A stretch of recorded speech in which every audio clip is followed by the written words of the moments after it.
ঢাকাতে মিছিল, মিটিং, বিক্ষোভ জেলা, উপজেলা, বিভাগীয় শহরে দফায় দফায় আমরা মহাসমাবেশ করছি। এখন থার্ড রাউন্ড শেষ করে ফোর্থ রাউন্ডে এখন আমরা লং মার্চের কর্মসূচি ঘোষণা দিয়েছি। আগামী 5 তারিখে ঢাকা থেকে চট্টগ্রাম মহাসড়ক ধরে আমরা এই দীর্ঘ পথে আমরা যাত্রা শুরু করব। হাজার হাজার গাড়ি এখানে সংযুক্ত হবে, লক্ষ লক্ষ মানুষ অপেক্ষা করছে। এই লং মার্চকে স্বাগত জানিয়ে চট্টগ্রামের ঐতিহাসিক লালদিঘি ময়দানে তারা সন্ধ্যায় সমাবেশে ইনশাল্লাহ মিলিত হবে। শুরু হবে 5 তারিখ সকাল 7টায় অনেক আন্দোলনের স্মৃতি বিজড়িত ঐতিহাসিক শাপলা চত্বরে বিরাট সমাবেশের মধ্য দিয়ে আমাদের রোড মার্চের যাত্রা শুরু হবে।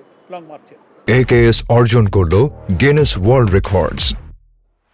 AKS তাহলে আপনিও হাতে ভোট দিয়েছেন বলে আমি বিশ্বাস করি। তাহলে আপনার ভোট দেওয়া হাতে আপনি নিজে এখন অস্বীকার করবেন? তাহলে পার্লামেন্টে বলেন যে না, আমরা হাতে ভোট দিইনি, তাহলে আমরা আর গণভোট নিয়ে চিল্লাচিল্লি না করি। আপনি হাতেও ভোট দিতে বললেন, সংস্কার কাজেও থাকলেন, আপনাদের প্রস্তাবেই গণভোট হলো, ভোটের পরে ক্ষমতায় এসে বলছেন এগুলো সংবিধান বিরোধী। এগুলো মানুষকে বিভ্রান্ত করা শুভঙ্করের ফাঁকি মানুষ বোঝে।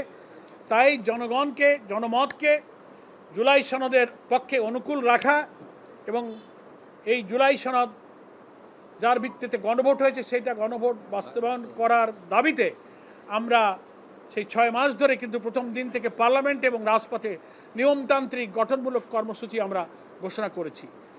ঢাকাতে মিছিল, মিটিং, বিক্ষোভ জেলা, উপজেলা, বিভাগীয় শহরে দফায় দফায় আমরা মহাসমাবেশ করছি। এখন থার্ড রাউন্ড শেষ করে ফোর্থ রাউন্ডে এখন আমরা লং মার্চের কর্মসূচি ঘোষণা দিয়েছি।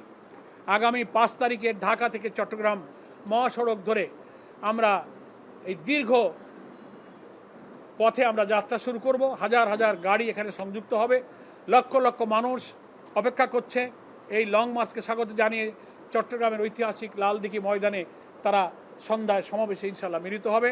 শুরু হবে 5 তারিখ সকাল 7টায় অনেক আন্দোলনের স্মৃতি বিজড়িত ঐতিহাসিক শাপলা চত্বরে বিরাট সমাবেশের মধ্য দিয়ে আমাদের রোড মার্চের যাত্রা শুরু হবে, লং মার্চের। আর এই উত্তরবঙ্গে আমরা 19শে সেপ্টেম্বর ঢাকার মানিক মিয়া এভিনিউতে সকাল 7টায় অনুরূপ এক সমাবেশের মধ্য দিয়ে রংপুর অভিমুখী লং মার্চের যাত্রা শুরু করব। রংপুর এসে আমাদের সেই লং মার্চের সন্ধ্যা রাত্রিতে এসে সমাপ্ত হবে। পথে পথে অনেক পথসভা অনুষ্ঠিত হবে। সম্মানিত সাংবাদিক বন্ধুগণ, দেশবাসী, আমরা উত্তরবঙ্গের জনপদের এই আন্দোলনের স্মৃতি বিজড়িত জনপদ, আবু সাঈদের রক্তের স্মৃতি বিজড়িত জনপদ, সমস্ত অত্যাচার কর্তৃত্ববাদী শাসকের বিরুদ্ধে জেগে ওঠা জনপদ। এই লং মার্চের পাশে এসে আপনারা দাঁড়াবেন। সুষ্ঠু সফল করার জন্য গণমাধ্যমের সহযোগিতা, সহানুভূতি, এই জনগণকে এই লং মার্চে সফল করার জন্য আহ্বান জানিয়ে